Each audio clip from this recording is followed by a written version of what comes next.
Hoy estamos aquí no solo para presentar el libro de Violeta, que se llama Flores en la basura, sino también pues para hablar un poco de la brecha intergeneracional. Ella también hablará pues de migraciones, de este conflicto que tenemos un poco estúpido entre nosotros en esta sociedad, esta brecha que se está abriendo y que pues algunos de nosotros estamos intentando cerrar. Y sobre todo lo que vamos a buscar es, aparte del debate político y el análisis que podemos hacer de la sociedad española, es pues intentar al menos terminar con un poco de optimismo. Intentaremos, porque al fin y al cabo lo que no queremos es que este análisis acabe en la inacción, ¿no? Entonces yo me voy a tomar la libertad de presentar a Violeta por la propia biografía que viene en su libro para no equivocarme en nada. Violeta Serrano es coordinadora del Máster en Edición y Gestión Editorial de la Universidad Internacional de Valencia, donde también ejerce como docente de creación literaria. Es además creadora y directora de los posgrados Escrituras, Creatividad y Comunicación y Literatura y Discurso Político, ambos de la Facultad Latinoamericana de Ciencias Sociales, Flaxo, Argentina. Galardonada con varios premios de poesía y con el Juan Andrés García de Periodismo, es fundadora de la revista online Continuidad de los Libros, declarada sitio de interés cultural por la ciudad de Buenos Aires. Ha colaborado con diversos medios internacionales y es autora del ensayo Poder Migrante, publicado por Ariel, y de los poemarios Camino de Ida y Antes del Fuego. Desde 2013 vive entre Argentina y España, y dentro de España, entre Madrid y León. Así que, sin más dilación, vamos a empezar con un par de preguntas que tengo preparadas para hacerle a Violeta, pero luego, por supuesto, lo interesante yo creo es que hablemos entre todos nosotros sobre esta temática que yo creo que, por las caras que veo aquí conocidas, ¿no? nos interesa y trabajamos en nuestro día a día pues, ¿no? por ella. Entonces, vamos a comenzar con la primera pregunta, que igual es muy obvia, pero a mí me gustaría saber por qué en un momento dado decides reflexionar y escribir un libro como este, ¿no? Porque al fin y al cabo yo también trabajo en estas temáticas y no hay tantos libros que hablen desde una perspectiva, ¿no? de protesta como haces tú, pero también, ¿no? de lo que decíamos antes de optimismo. Hay mucho análisis más, ¿no? cuantitativo, hablemos de Pablo Simón, etcétera, pero de este tipo de libros no encontramos un ensayo así. Entonces, ¿qué es lo que te hace decir hasta aquí hemos llegado, yo tengo que decir esto al mundo? Vale, bueno, en primer lugar, hola Elsa, gracias por estar acá, gracias Margarita de la Fundación Foro de Foros por invitarme, y gracias a todos y a todas por estar acá tan temprano, aunque el desayuno está riquísimo también, así que todo compensa. ¿Por qué la escritura de este libro y de esta manera, ¿no?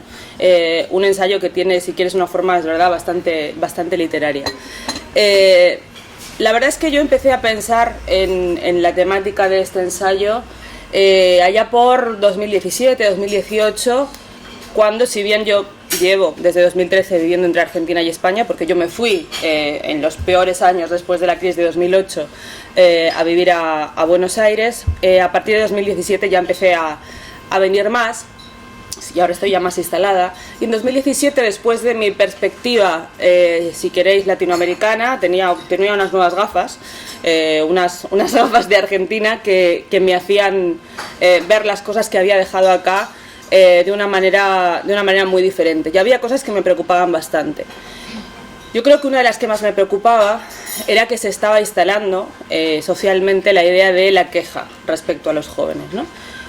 Sobre todo con generaciones pues, de mis padres, etcétera, ¿no? Que nos quejábamos mucho.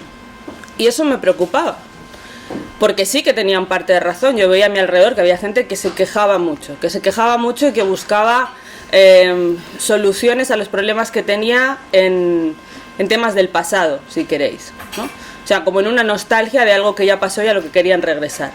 Y a mí eso me parecía un tanto absurdo, ¿no? Entonces yo quería ver qué cosas se podían generar desde nuestro presente, desde lo que era España, ¿no? En aquel momento, y lo que podía llegar a ser. Y generar también, como digo, ese diálogo intergeneracional para que las personas que habían tenido una vida diferente pudieran entendernos a nosotros y así construir ese nuevo futuro, porque cuando tenemos tantas crisis juntas, si queréis, la de 2008 fue la que le pegó más fuerte a mi generación. Yo nací en el 88 y a diferencia de la generación de mis padres, yo creo que mi generación fue la primera que, después de mucho tiempo de estabilidad, crecimos en una gran estabilidad, pensando que todo iba a ir bien si cumplíamos nuestra parte del trato. Hubo un portazo en la puerta y de repente nada iba bien, ¿no? Entonces es un poco esa generación bisagra que la llamo yo también, o a veces también generación engañada. Tuvimos que espabilar. a diferencia de, por ejemplo, creo la generación de Elsa, que ya las veía venir, ¿no? Pero en todo caso vuelvo al porqué de este libro. El porqué de este libro era hablar con esa, sobre todo, generación de mis padres que le había pasado justo al revés, ¿no? Que había crecido en una problemática evidentemente enorme. Mis padres fueron a la universidad en plena dictadura, etcétera, y fueron los que supieron generar ese diálogo necesario, ese consenso para traer la democracia a este país. Esa democracia de la que mi generación sí disfrutó con pleno derecho durante esos 40 años de una gran estabilidad, por supuesto con defectos como todas las democracias, pero que después empezó a hacer aguas, ¿no? Ese estado del bienestar que creíamos que iba a seguir para siempre empezó a hacer aguas. Entonces, ¿qué hacemos con esta situación? Esta era la razón fundamental de este libro. Dentro del libro, en uno de los primeros capítulos, hablas de cómo los jóvenes, ¿no? Nos quejamos y no terminamos de reflejar nuestra queja, nuestra incomodidad con esa situación en el voto, ¿no? Que no terminamos de ir a votar todos, y también dices que, bueno, también es verdad que aunque todos los jóvenes votásemos, no conseguiríamos un gran cambio porque aún así en España somos pocos, ¿no? Entonces, ¿por qué crees que los jóvenes, ¿no? Porque yo eso también lo analizo mucho y me cuesta entender. No sé si es una cosa simplemente, ¿no? Pues que estamos un poco en la edad del pavo y no vemos la importancia del voto, o si de verdad es algo generacional, que aunque yo ahora mismo sea joven y vote más o menos estadísticamente, dentro de unos años seguiré sin votar tanto, ¿no? ¿Sabes? O sea, no sé si es que ha habido un cambio y que ya con el voto no nos vemos reflejados, porque tú hablas ahí de hay que hacer otras cosas, ¿no? Pero no sé ya si es eso, ¿no? Que simplemente a esta edad, pues ahora nos estamos empezando a fijar en los análisis porque está de moda los jóvenes y tal, que no votamos tanto, o si de verdad vamos a dejar de votar y vamos a necesitar instaurar otras formas de comunicarnos con las instituciones. A ver, yo creo que lamentablemente mi generación y las siguientes, precisamente por este análisis, digamos, si quieres, histórico que he hecho de diferencias de contexto social en lo que hemos vivido, hemos naturalizado demasiadas cosas. Y por eso decía lo de las gafas de Latinoamérica. Cuando vos estás en un país que no es de los que están peor, ¿no? Ni mucho menos, aunque tanto se diga, pero donde la sanidad pública no funciona como debería, donde el Estado no tiene el peso que tiene que tener muchas veces, te das cuenta de la importancia que tiene todo eso, de la importancia que tienen las instituciones. Algo de lo que yo en otro momento podía haber renegado también cuando era más joven, ¿no? Y te das cuenta de la importancia, ya digo, que esto tiene. Era algo que yo quería trasladar, porque de repente yo en 2017 yo veía ciertas cosas que parecían que iban a durar para siempre, como por ejemplo la sanidad pública y la calidad que tenía y tiene, sobre todo por sus profesionales en España, se estaba resquebrajando. Y otro tema era la desigualdad. Yo no creo que se pueda, decir solo pasa esto en España. No, o sea, yo creo que estamos ante un problema global. Que hay una desafección política global, es cierto, o sea, más allá de generaciones, ¿no? O sea, creo que esto es así, pero creo que las generaciones que no han podido votar saben lo que significa votar, tener el derecho a votar. Otra cosa que digo yo en el libro, un poco también hablando a mi generación, es: tienes ese derecho, pero no es un derecho como del ego y ya está, ¿no? O sea, no es solo que votes. Es que votar significa elegir unos representantes que hagan una serie de cosas que tienes que vigilar y formar parte de esa realidad política, porque política es todo, ¿no? Que es algo que ha tenido, ha tenido mucha capacidad de instalarse esto de que la política es otra cosa que no tiene nada que ver con nuestra vida.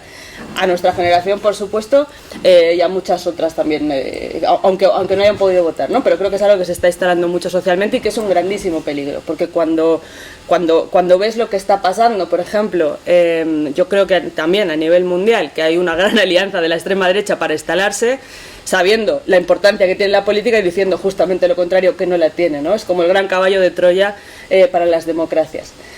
Creo que tenemos que ponernos unas gafas muy grandes y decir: oye, aquí pasa algo, esto que lucharon por nuestros padres para que nosotros pudiéramos votar y pelear por una democracia, nos toca ahora a nosotros. ¿Qué es la misma democracia, que es el mismo momento? No, creo que no es el mismo momento, y eso es algo de lo que también me ocupo mucho en el libro. De nuevo, no podemos volver a decir queremos que las cosas sean como lo hicieron nuestros padres. No tiene nada que ver. O sea, el 75 no es 2023, es otra cosa. Tenemos otras herramientas. ¿Tenemos que modernizar esas herramientas de diálogo con las instituciones? Pues quizás sí. O sea, es decir, el mundo avanza a una velocidad muy rápida en todas las esferas, en la esfera política también. Y debemos hacerlo, por supuesto. Has dicho que esto es un fenómeno global y también hablas mucho, ¿no?, de tu parte de darte cuenta de todo esto en Argentina. ¿Qué diferencias ves, no solo la parte de desafección, sino también la parte, ¿no?, de reacción, ¿no?, de no solo el voto, sino de hacerse oír con respecto a España? Bueno, a mí de Argentina me impresionaron muchas cosas, pero me impresionó mucho que la política está más arraigada, para mi gusto, en la calle. Eso que te decía de que parece que son cosas diferentes, no, esa exigencia al político, necesito esto, nos está pasando esto y salgo a la calle y reivindico ciertos días importantes, está. También es verdad que yo creo que también es una cuestión de memoria y de términos históricos, o sea, se reivindican ciertas fechas siempre, desde pequeños, ¿no? Y aquí a veces queremos hacer las cosas tan café con leche que nos olvidamos de cosas importantes, ¿no? Que luego tienen estas consecuencias, de que no importa nada, ¿no? Y sí que importa, vaya si importa. Y estábamos hablando, ¿no?, de renovar un poco igual las formas que tenemos de tratar con las instituciones y la democracia. Por ejemplo, ¿tú qué opinarías? Porque yo creo que es un tema importante, ¿no?, para incentivar el voto joven. Se habla mucho de reducir la edad de voto a los 16 años o incluso, como en otros lugares, hacer el voto obligatorio. ¿Tú cómo verías esto y si crees que conseguiríamos un cambio para que la gente... No digo cambio en las instituciones, sino cambio para que la sociedad se dé cuenta de la importancia de la política en el día a día? Bueno, yo es algo que a veces lo digo y me miran fatal cuando digo esto. O sea, para mí, sin duda, el voto debería ser obligatorio. O sea, yo no tengo ninguna duda de esto.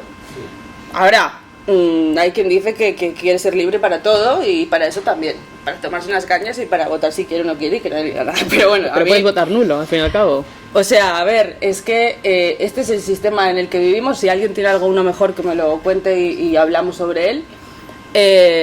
Y yo creo que un sistema obligatorio tiene que tener una manera de ser. Es decir, si tú no votas, ¿qué te pasa? Nadie te va a meter en la cárcel. Pero a lo mejor no puedes acceder a ciertas cosas que te ofrece el Estado, ¿no? Porque si a ti no te importa, pues no sé, ¿para qué quieres ciertas subvenciones de este país que nos gusta tanto pedir subvenciones continuamente, ¿no? ¿Quién te da las subvenciones? ¿Quién hace que todo eso funcione?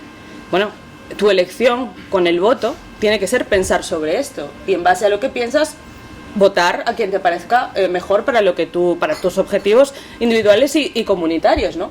Entonces, para mí, sin duda, tiene que ser así. Y yo creo que eso cambiaría muchas cosas, pues seguramente, quizás en los jóvenes también, ¿no? O sea, si tienes que hacerlo sí o sí, tendrás que pensar obligatoriamente por qué lo hago y a quién le doy esa confianza y a quién después le voy a pedir explicaciones si no está cumpliendo con lo que ha dicho que iba a hacer, ¿no? Y ahí se genera un diálogo necesario entre sociedad y representantes políticos.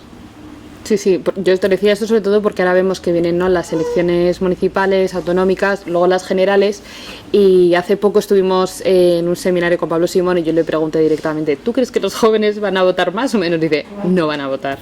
Y claro, yo me quedé muy asustada porque dije, joder, al fin y al cabo están sucediendo cosas, o sea, en los próximos 5 años siempre decimos lo mismo, pero es que sí que yo creo que ahora sí que estamos en un punto muy crítico, estamos viendo con el cambio climático que los próximos 5 años, ¿no?, son totalmente claves para el resto de la humanidad, ¿no? Hay unos cambios que tenemos que ir instaurando de una forma muy rápida, si hablamos de emergencia climática, y luego otros que llevan más tiempo, que es una reforma del estado del bienestar muy también profunda para conseguir que estos niveles de desigualdad no lleguen a los extremos que están llegando. Entonces, a mí me preocupa, ¿no?, que en España no se está valorando por parte de la juventud, ¿no?, que se salga a votar. Entonces yo no sé si tú compartes este análisis de Pablo Simón o si eres más idealista como era yo el otro día, que pensaba que igual sí que por todo lo que había sucedido con la pandemia, etcétera, nos habíamos dado cuenta, ¿no?, de la necesidad de tener unos representantes que realmente con los que nos sentimos identificados.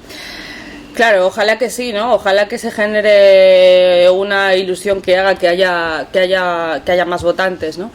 Pero yo no soy muy optimista, ¿no? Porque, digamos, soy muy consciente de que cada uno vivimos en nuestra propia burbuja, ¿no? Y cada vez más.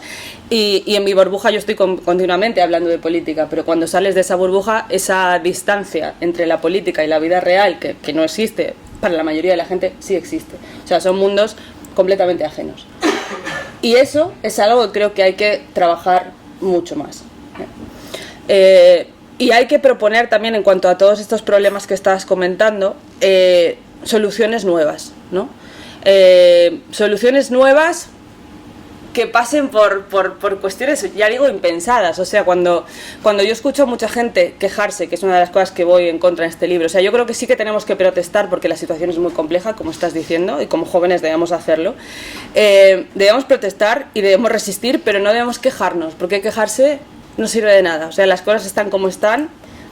De nada sirve llorar, o sea, llora un rato si quieres y luego límpiate las lágrimas y sal a pelear, porque la situación es muy compleja, es lo que estás diciendo tú, ¿no? Tenemos una situación climática muy difícil, tenemos una desigualdad económica cada vez mayor, no es que estamos produciendo menos riqueza, sino que está muy mal repartida cada vez más, y eso genera una serie de cosas que de nuevo mi generación aquí no ha vivido. Por ejemplo, la inseguridad, cosa que yo sí, por ejemplo, viví en Latinoamérica. O sea, las cosas que tenemos acá no son naturales. Si generamos esa desigualdad y se sigue yendo a más, ya no vas a caminar tranquilo por la calle. Porque al final todos los seres humanos queremos lo mismo. Queremos tener lo indispensable y a partir de aquí seguir sumando y ser felices y estar bien y tranquilos. Tampoco es tan difícil. Y estamos haciéndolo muy difícil. Ahora, es verdad que es un momento, ya digo, muy complejo, con crisis transversales, y para mí las soluciones tienen que ser también transversales, y somos los jóvenes los que tenemos que motorizar, si quieres, este cambio en diálogo con otras generaciones. O sea, es que para mí, lo digo también en el libro, así como mis padres fueron protagonistas de la transición y trajeron la democracia a España, yo creo que los jóvenes tenemos que ser los protagonistas de una nueva transición aquí. Es lo que estás diciendo, o sea, es que hacen falta cambios muy profundos. Y tenemos herramientas para hacerlo. De nuevo, la comparación con América Latina.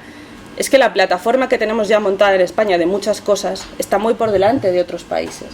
Entonces, partamos de ahí. No dejemos que esas infraestructuras, si queréis, que tenemos mueran y caigan para empezar a construir desde las ruinas. Es que eso sería absurdo y vamos por ese camino. Estamos dejando que caiga todo lo que se conquistó por las generaciones anteriores, porque lo hemos naturalizado. Eso no puede ser. O sea, tenemos que identificar todas esas potencialidades que tenemos y a partir de ahí generar nuevas posibilidades para crecer desde ahí y no lo contrario. Y estamos en esa disyuntiva, ¿eh? Entonces, bueno, yo ahí en el libro doy varias ideas, ¿no? Una de las cuestiones que digo, y que estoy muy pesada con esto, porque creo que es una de las soluciones, se habla mucho en España de la España vacía, ¿no?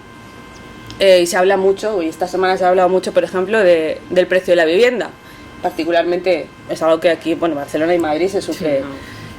Se sufre muchísimo, ¿no? Y a mí me interesaría que se fuera también más allá en qué ideas tenemos para cambiar esto.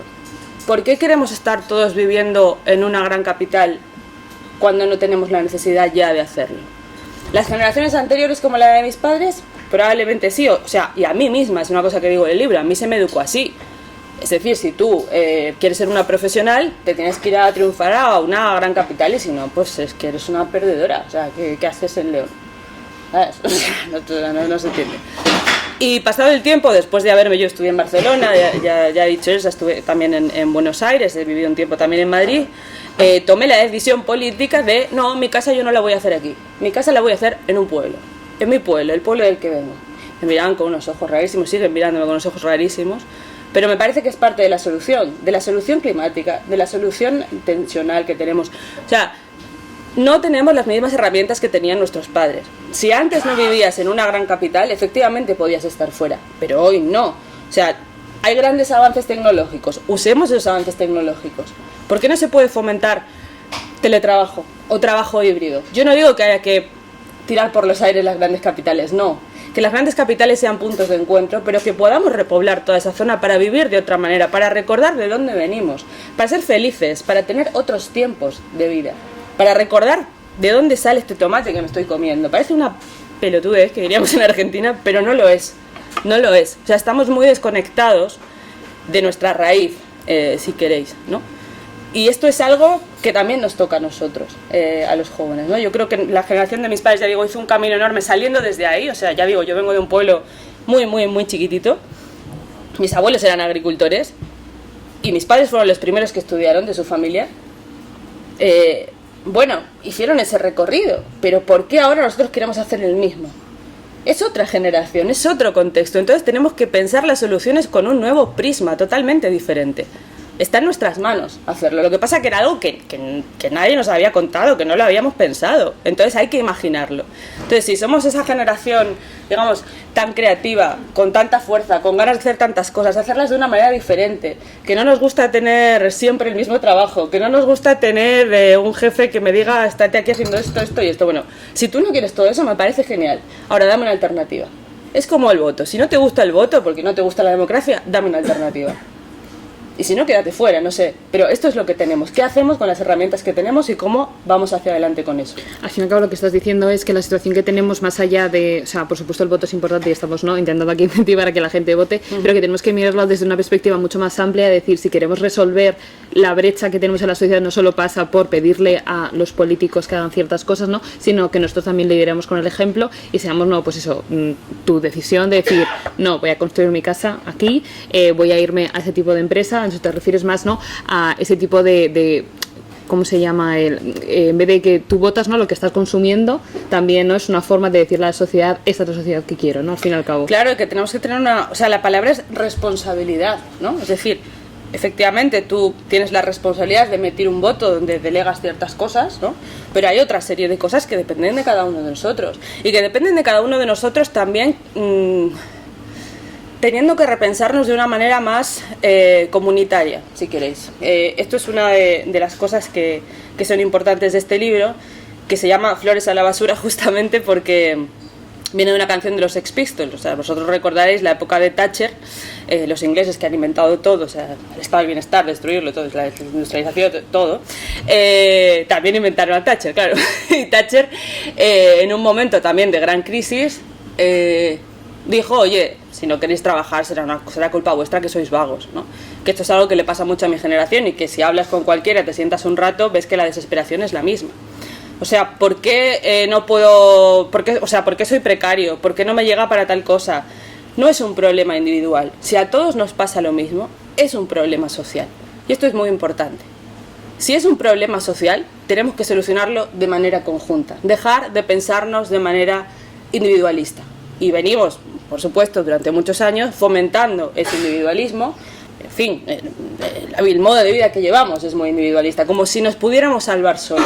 Y la verdad es que nadie se salva solo. Y eso es algo que también aprendí en Argentina. Digamos, cuando las papas arden, como dicen allí, cuando todo está bien complejo, tenés que saber con quién contás alrededor. Pero desde tu vecino de al lado hasta, no sé, hasta tener un amigo no sé dónde, ¿no? O sea, todo eso, ese tejer redes de contención, digamos, es importante y es algo que habíamos olvidado en esa época idílica, si queréis, de estado del bienestar que funcionaba, como, a ver, si está todo bien, no pasa nada, no me importa lo que tengo al lado, todo más o menos saldremos adelante.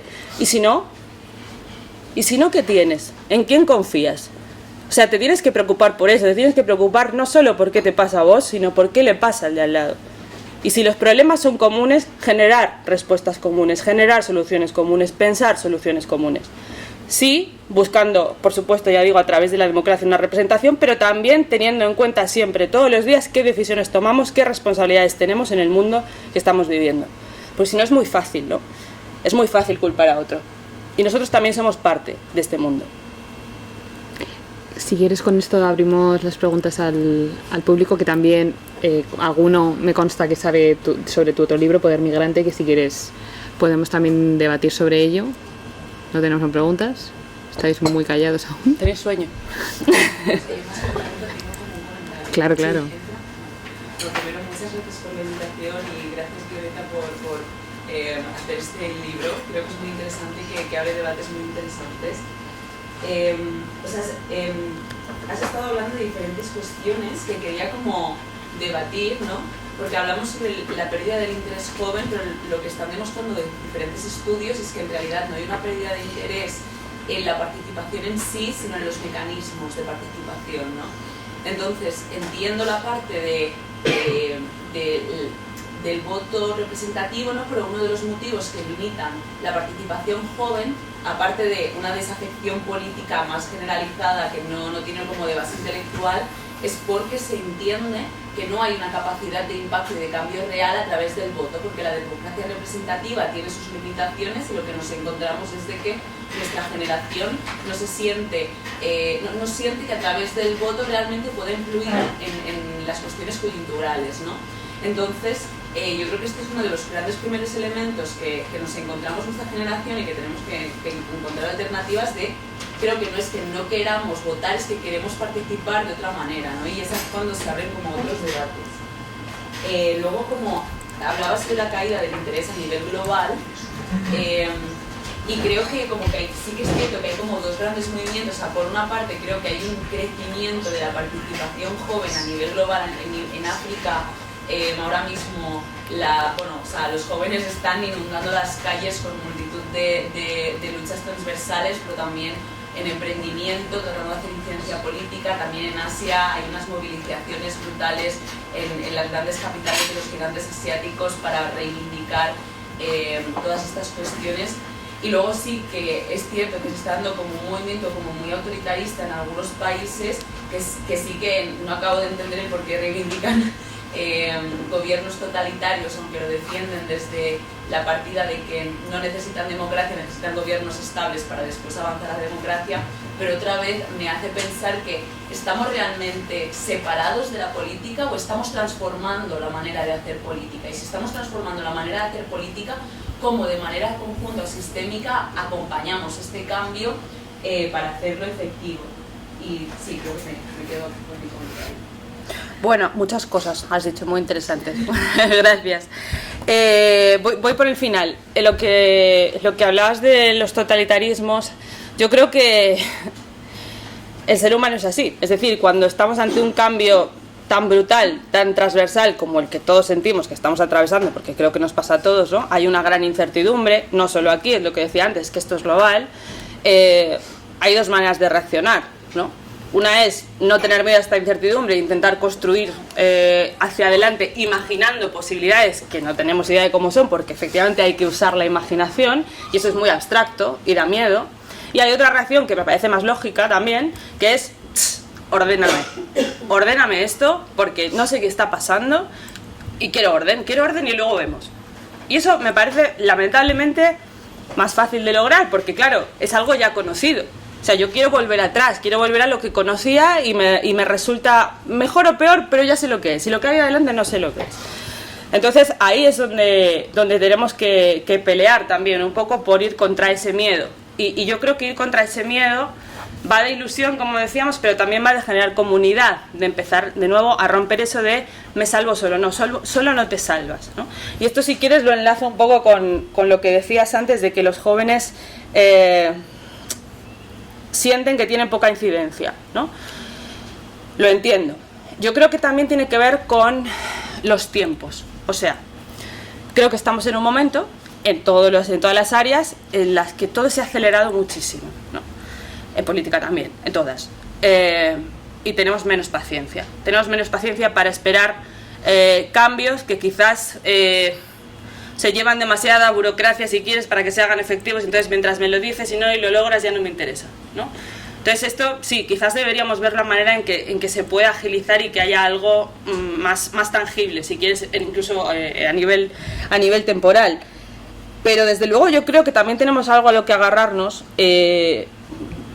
Lamentablemente hace muy poco pasamos una pandemia, ¿no? Y yo suelo poner ese ejemplo.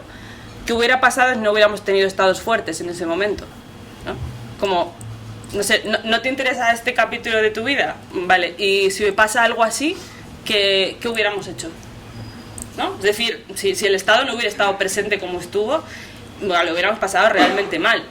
Y puede ser que haya crisis de este tipo bastante más seguidas por las situaciones complejas que estamos viviendo. Entonces yo creo que poner estos ejemplos para quien no quiere formar parte es importante, como qué alternativa tienes, ¿no? Lo que comentaba antes. Y nada, un poco, sí, lo de antes es un poco, o sea, otra de las cosas que has dicho es que me ha interesado es esta visión global que a veces también nos pasa mucho. Hablaba antes de las burbujas en cuanto a intereses, si quieres, pero hay burbujas también en cuanto a pensar las cosas o tender a pensar las cosas, también es lógico, a nivel nacional, ¿no? Sí que es más pequeño a nivel provincial. La verdad que está bien, de alguna manera hay que organizarse, pero vivimos en un mundo global, ya, esto es así, todo el tiempo estamos interconectados todos y todas a la vez. Y esto, de nuevo, puede generar muchos miedos y muchas incertidumbres, porque es como demasiada información todo el rato, pero también puede generar unas nuevas alianzas que son totalmente distintas. Es decir, yo antes solo podía conocer, si quieres, a la gente de mi comunidad de vecinos o de mi ciudad, y ahora puedo tener, si quieres, afinidades selectivas a través de hashtag, a través de redes sociales con gente que está qué sé yo dónde, ¿no? Y a partir de ahí se pueden construir también comunidades globales de afinidades selectivas, de distintas causas en esta nueva construcción, ¿no? Entonces, un poco como resumen, la situación es compleja, sí, pero tenemos nuevas herramientas y hay que ir por ellas, ¿no? Yo de una... bueno, sí. No, es una breve reflexión que también es como apelar de nuevo a Vivian, y es que yo a veces... es un poco pesimista, pero creo que, hablando de burbujas, creo que nosotras mismas, no sé, igual no, pero creo que nosotras mismas estamos en una burbuja de activismo y pienso que las cosas están cambiando, sí, a tope, ayer con el ministro Miquel Iceta, que bien, tal, y luego dices, no seremos 4 que pensamos que están cambiando las cosas de verdad y realmente no están cambiando, o lo que estamos cambiando es para esta burbujita que al fin y al cabo no dejamos de ser una élite, ¿no? Y que para el resto de la juventud o el resto de la sociedad a la que tenemos que apelar seguimos sin encontrar la forma de conectar con ellos, porque yo muchas veces me veo en la situación de decir, tienes 25 años y hablas como una ministra y no sabes cómo conectar ni siquiera con la gente de tu edad. Entonces yo a veces me hago esa propia reflexión de decir, sí, hay movilizaciones de jóvenes en todos lados, pero no son como mini burbujitas en todos lados que al fin y al cabo, ¿no? O sea, no sé, es una reflexión que a veces tengo que te da miedo pensarlo porque dices, ¿para qué estoy haciendo todo esto entonces? ¿No? O sea, yo creo que es algo también a tener en cuenta, que creo que tenemos que a veces como salir de esa realidad, porque creo que hay mucha juventud desconectada y muy enfadada.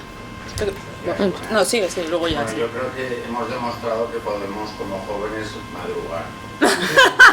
Entonces, yo soy Gonzalo Carmona, soy el director de Curiosidad, o lo que llaman en Estados Unidos Chief Curiosity Officer de Foro de Foros.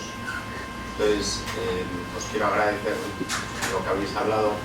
Pero yo quería hablar respecto a lo que decías de las gafas latinoamericanas. Entonces, yo que ahí hay dos temas, ¿no? Por un lado, las diferencias norte o sur, o la desigualdad entre los países, que entiendo yo que por la falta de infraestructura que hay en Argentina, pues el estado de bienestar no existe, ¿no?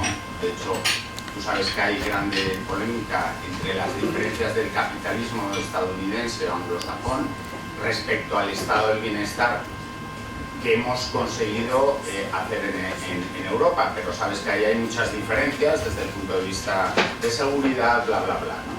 Pero me interesa eso, pero has añadido el tema latinoamericano, que entiendo que ahí hay un componente cultural, ¿no? Y de hecho, que cultural, que me gustaría que profundizases, como latinoamericano o como hispanoamericano, porque sabes que en Argentina además fueron muy precursores de todo el tema de la hispanidad, tal, ¿no? Y luego volviendo a qué definimos que somos jóvenes, ¿no? En el sentido de que yo me considero joven también, ¿no? Entonces es muy interesante que al final lo que necesitamos es sociedades jóvenes, con todo lo que supone todo eso, ¿no? En el sentido amplio de la palabra y demás, ¿no?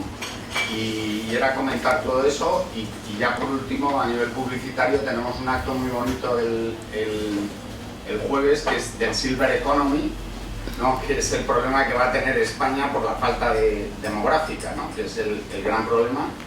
Y vuelvo al tema de las generaciones. En Estados Unidos han sido clave el voto de los jóvenes, pero está claro que en España no, en parte por el problema que hay demográfico y demás, que al final no tienes masa crítica respecto a lo único que les interesa a los partidos, que son las masas y demás, ¿no? Y que está justificado. Muchas gracias. A ti, bueno, muchas cosas muy interesantes también. A ver. Primero, una cosa que dijo antes Elsa, que quiero ir sobre ello, sobre lo que estabais diciendo de cómo incidir en personas que están fuera de esta burbuja, lo que decíamos que esto nos puede interesar a nosotros, pero yo estoy en otra, ¿no? Y vuelvo a lo mismo. Creo que una de las cosas que tenemos que hacer es no pensar solo desde las capitales para el resto. Porque si no nos pueden pasar cosas como las que le están pasando a Macron, por ejemplo, en Francia. Que es un presidente, si queréis, que se identifica mucho con el capitalino, ¿no? O sea, es el parisino y sobre eso irradio al resto. De nuevo, los miedos están, las problemáticas de la desigualdad están y hay mucha frustración. ¿Quién se hace cargo de esa frustración? Si Macron en este caso no se hace cargo Le Pen, la extrema derecha, que es donde ha ido a comer la extrema derecha, sobre todo. Y sí, pasó también en Estados Unidos, a las zonas más despobladas, a las zonas desindustrializadas, etcétera, etcétera. Entonces, creo que ahí hay que ir y hacer estas cosas que hacemos aquí, me encantan y están muy bien, ¿sabes? O sea, sí, por supuesto, pero es que hay que ir donde nadie te escucha, donde no hay nada, donde la gente se siente anulada y olvidada. Porque esa gente también vota, ¿no? O sea, creo que hay que hacer eso, creo que hay que bajarse un poquito del altar y embarrarse los pies, porque otros lo están haciendo. Y yo vengo de Castilla y León y lo he visto. Y he visto los resultados también. Entonces creo que eso es importante, para volver a esa parte de qué soluciones damos, ¿no? Luego hablabas de la comparativa entre tipos de capitalismo, ¿no? Hablas de capitalismo anglosajón, como veo lo de Latinoamérica, un poco lo que decía antes. Vuelvo al tema de la creatividad y la comunidad. Eso yo lo he vivido en Latinoamérica, a diferencia de lo que siento aquí, muchas veces. Ese individualismo que nosotros tenemos, porque este estado del bienestar funcionó muy bien hasta ahora, creo que eso tiene que ver, y tiene que ver una cultura muy individualista en la que vivimos, allá lo veo mucho menos, o por lo menos hasta ahora lo he visto mucho menos. Entonces eso me parece una parte positiva, así como tiene otras deficiencias por infraestructura, si quieres, o por una economía más compleja, desde luego, mucho más compleja. En el caso de Argentina, o si comparamos con España, porque España tiene la suerte de pertenecer a Europa, si no, no sé si estaríamos muy diferentes, la verdad, lo creo, sinceramente. Bueno, hay cosas que digo que nos benefician y que tenemos que ponerlas por delante, pero hay otras de las que tenemos que aprender de Latinoamérica, y para mí una muy importante es esa cultura de la comunidad y esa cultura de la creatividad, de decir, estoy en el suelo y me levanto y veo cómo me levanto, que eso lo hemos olvidado muchas veces aquí, los jóvenes ni siquiera lo hemos vivido, o sea... Pero fíjate, Violeta, que la transición fue clave en los movimientos vecinales. Y tú, cuando pasas de ser un país en vías de desarrollo a un país desarrollado, todo ese tema asociativo se transforma en otras cosas, que yo estoy de acuerdo contigo que aquí falta sociedad civil, y ese es el leitmotiv de Foro de Foros, crear sociedad civil y de puente de diálogo, ¿no? Y por eso estamos aquí ahora charlando y demás, ¿no? Pero está muy vinculado, y demás, que también es otro tema que me parece fascinante, que vivimos una leyenda rosa respecto a la transición, y durante la transición tenías tipos de interés del 20%, que derivó a los pactos de Moncloa, que a su vez luego hubo un 23F y demás. O sea, que no es del todo cierto ese tema, la transición fue muy jodida. Pues eso, mi padre trabajaba tenía dos trabajos, trabajaba los sábados, y yo he vivido en China y sé lo que es trabajar. Y me parecía que estaba viendo la historia de mi familia, y de eso no hablamos. O sea, el sacrificio que han tenido nuestros padres para que vivamos como está, eso no se habla. Sí, bueno, es que justamente esa es parte de este libro. Es decir, tú me dices a mí que jica y yo no te estoy entendiendo a ti. Y yo digo muy alegremente, bueno, la transición fue una mierda, perdón, pero no, como, fue muy difícil, hubo que llegar a acuerdos muy difíciles, hubo que ceder mucho, y bueno, y ahora estamos aquí, y han pasado 40 años casi, sí, y ahora ¿qué hacemos con esto que tenemos? Y estoy totalmente de acuerdo contigo. Se dice poco, se habla muy rápidamente de la transición y ya está. Bueno, hay muchos matices como en todas las cosas. Lo que pasa es que también vivimos en un mundo que tiende tanto a simplificar, ¿no? Por esta manera de comunicarnos hoy tan veloz. De nuevo, yo creo que esto es uno de los problemas también. Que es uno de los problemas que está también en la política. O sea, estos espacios también me parecen muy buenos justamente para tener un ratito de parar la pelota, como dicen en Argentina, y reflexionar un poco más profundamente, que no a golpe de tuit, que hace muchísimo daño. Porque al final la política es eso, ¿no? Es el arte de la retórica, y parece que se nos ha olvidado. Totalmente. Yo estaba haciendo una reflexión también, pues viendo a la gente que está aquí hoy, por ejemplo está Paola de Political Watch, y hablando de soluciones, ¿no? En Political Watch hacen muchas cosas de innovación democrática y de utilizar las nuevas tecnologías, el Big Data, pues para... no solo para analizar, pues hacer social listening, ver qué está haciendo un diputado, que no, analizar sus propuestas, si está cumpliendo con lo que está diciendo, no, pero también hay una parte muy importante de este tipo de entidades que nos reflexionamos acerca de la democracia directa, ¿no? Decir, vale, lo que estaba diciendo antes Vivian, no hemos conseguido el impacto que queremos con la democracia representativa, y tú también lo decías, como que no tenemos esta paciencia para que lleguen los cambios, ¿no? Pero también es verdad que yo, justificando ahí, hay cambios que no podemos tener paciencia. Entonces, hablando de estas innovaciones de, oye, necesitamos poner soluciones sobre la mesa, obviamente es una utopía, no vamos a cambiar de lo que tenemos ahora, una democracia directa, pero ¿tú crees que instaurar ese tipo de diálogos vinculantes con las instituciones, por ejemplo, cambiaría algo las cosas? ¿O que, una vez más, no tenemos que centrarnos tanto en la parte institucional, ya que igual yo tengo ya la culpa de estar pensando todo el rato con las organizaciones con las que yo me relaciono, y es algo más de sociedad? No lo sé, no puedo responder así con mucha claridad sobre eso. Creo que se debe modernizar, que la participación debería por lo menos dar la sensación de lo que decía antes, de correr contra ese tiempo demasiado largo muchas veces para la velocidad de las cosas a las que vivimos. Sí lo creo, eso creo que es importante hacerlo. Creo que el Estado se tiene que modernizar, insisto, es que es muy difícil, o sea, es que a veces estamos hablando en términos del siglo XX cuando ya el XXI, o sea, que estamos en el 2023, ¿no? Creo que tenemos que caminar hacia ahí, pero no creo que sea algo... O sea, creo que no es algo sencillo, que lleva su tiempo, y es una paradoja porque debería no llevar tiempo para que todo fuera más rápido, ¿vale?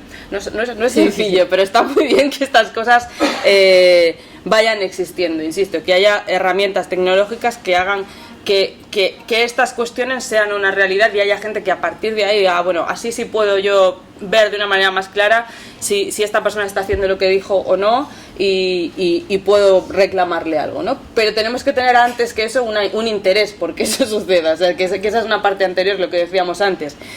Si seguimos dejando que mucha gente piense que son esferas diferenciadas, política y su vida privada, si quieres, pues que tenemos un problema base ahí.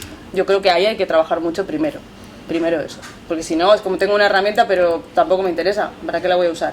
O sea, creo que hay mucha gente que está en las antípodas de esto que estamos comentando, que ya ni siquiera, o sea, lo de ir a votar un día, es que ni siquiera me interesa eso, como para que me cuentes toda esa película después. No, totalmente, profesor, y gente sabe Vivian, que creo que estamos también en una burbuja sí, participativa, sí, la política mola. Sí. Santiago. Hola, Violeta. Hola. Sobre ese tema de la modernización, hay algo que me llama la atención. El Estado y las instituciones públicas tienden a modernizarse cuando les interesa.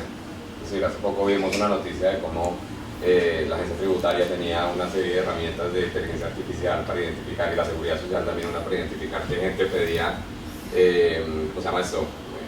Licencias por temas de salud, pero eran falsas, entonces identificar qué estaba pasando ahí. Yo trabajo en el sector público, y una de las cosas que nos ha interesado es entender qué herramientas de inteligencia artificial han adquirido las instituciones públicas en Madrid. Y las niegan todas, pero han comprado bastantes, ¿no? Sin embargo, por ejemplo, hay gente hoy que sigue pagando el IBI con retrasos, o le han duplicado los recibos, o ha tenido, o sea, las cosas que son importantes para la gente no se modernizan por alguna razón. Pero lo que significa inteligencia de datos para el Estado sí que se ha hecho, y invierten mucho en eso. Y una de las reflexiones que hacíamos es, quizás también tiene que ver con que mucha de la gente que está en la política no tiene competencias tecnológicas. El 3% de los diputados del Congreso son ingenieros, solo el 3%, en un momento en el que las discusiones son eminentemente tecnológicas. Yo no digo que para hablar de tecnología tengas que ser ingeniero, pero sí que es verdad que hace falta alguien que sepa del tema, ¿no? Y en América Latina pasa mucho. En Colombia, yo donde soy, el mayor enfoque académico que tenemos es humanidades.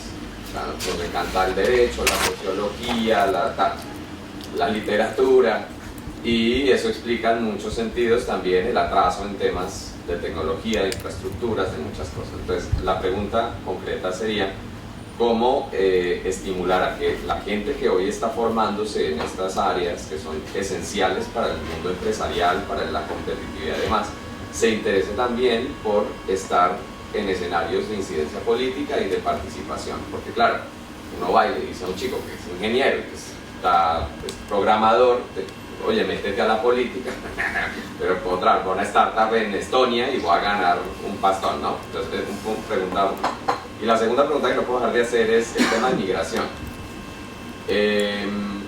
Hablabas tú de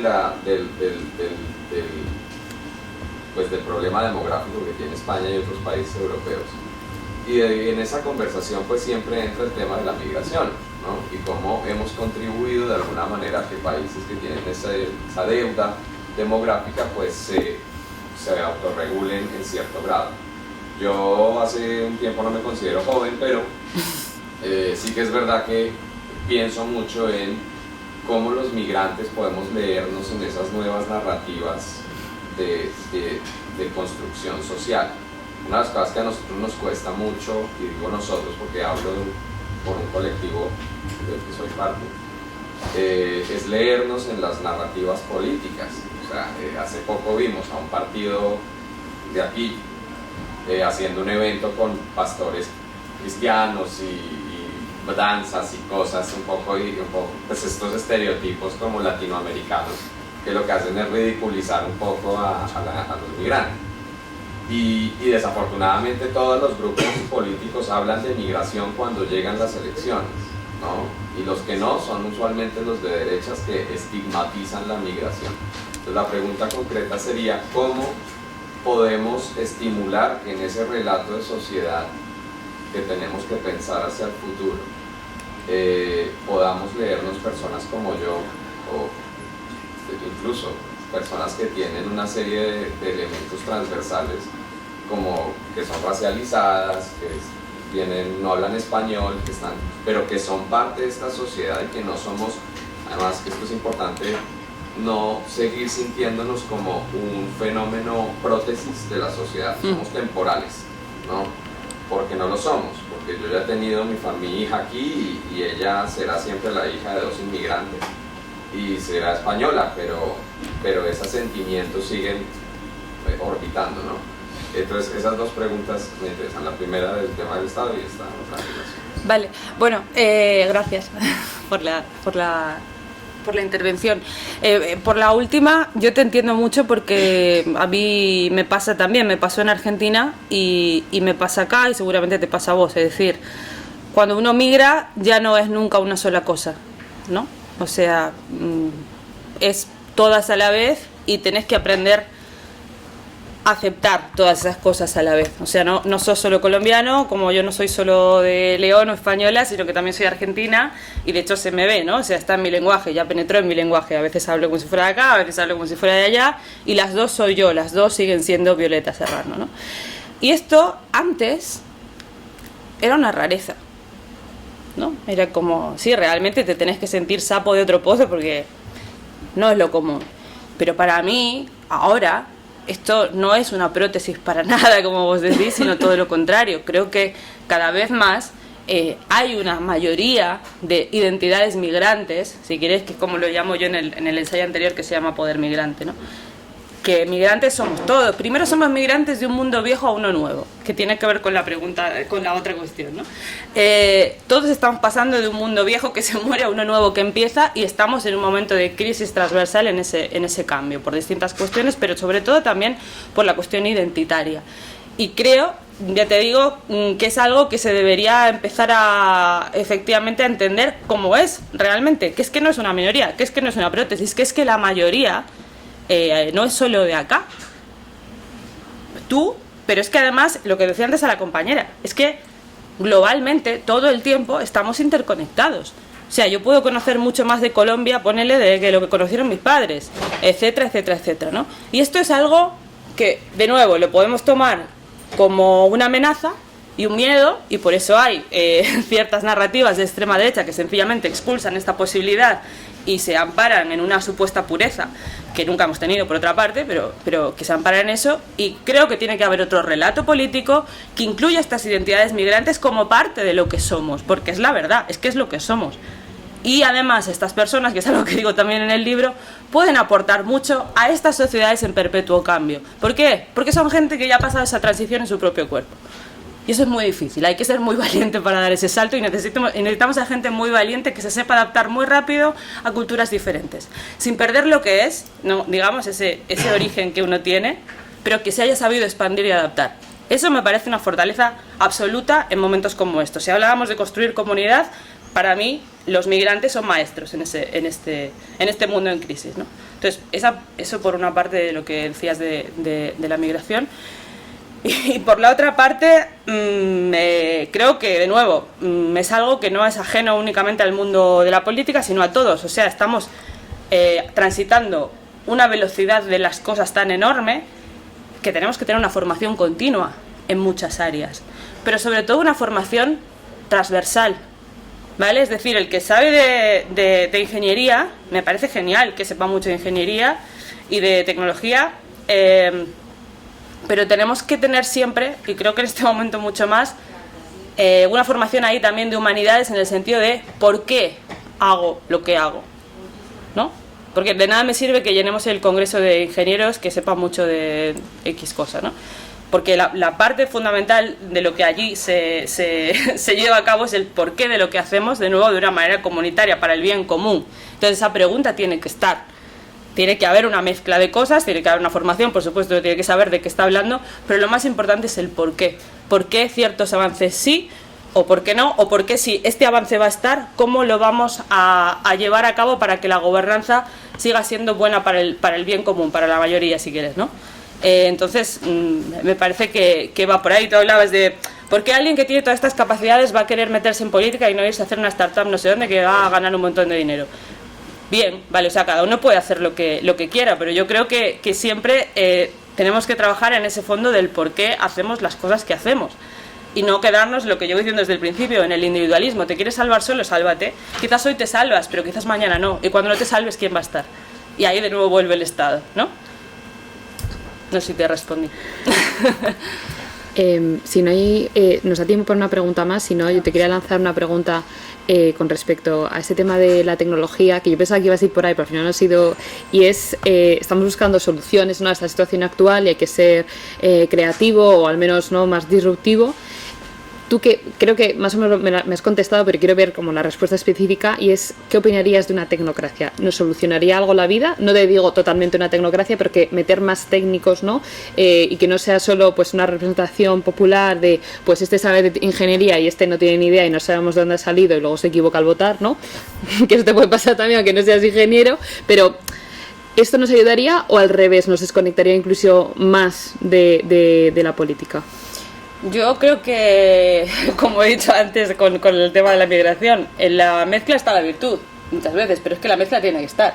O sea, de nuevo, de nada sirven los avances tecnológicos si no hay un porqué detrás. Porque avanzar, o sea, a mí me encanta, o sea, pues vamos súper rápido. Es más, vuelvo al ejemplo de la pandemia. Coño, la vacuna la sacamos en 5 minutos en términos históricos. Me parece increíble con la cooperación científica que hubo, o sea, parece genial. Pero de nuevo, ¿por qué? ¿Cómo se aplicaron esas vacunas? Habría que preguntarse, ¿no? Digo, todo ese porqué me parece que tiene el mismo peso, si no más. Es que de nada me sirven los avances si no vemos cómo lo hacemos. Y ahí también está el tema de la desigualdad. O sea, sí, generar riqueza, sabemos generar riqueza. Qué bien, somos la hostia los humanos. Pero ¿qué hacemos con eso? ¿No?